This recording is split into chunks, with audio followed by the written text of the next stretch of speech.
Казвам се Сияна Стоянова от 10-ти Е клас и съм със специалност дигитален бизнес и електронна търговия.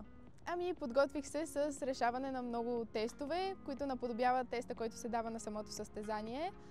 Написах доста есета и естествено с помощта на моята прекрасна класна, мис Даниела Маджова, направихме доста тренировъчни дебати, което според мен много ни помогна да се представим добре.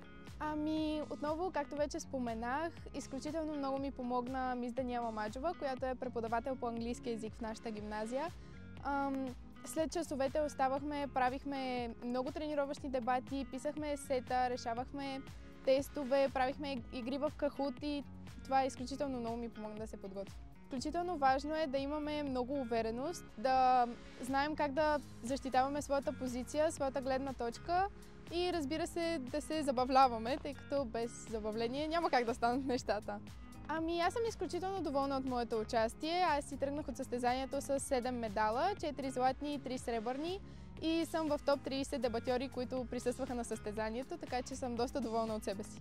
Конкретна стратегия може би нямахме, обаче се изслушвахме, разделяхме си самата тема и опорните точки от темата и се подкрепяхме. Това беше изключително важно за нашата отборна игра.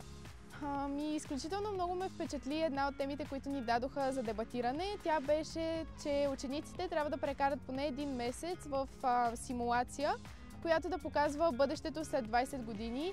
И това наистина ми помогна да мисля извън кутията и да избягам от ежедневието си. Научих се да бъда уверена в това, което казвам, да защитавам своята теза и своята позиция и да уважавам своите опоненти.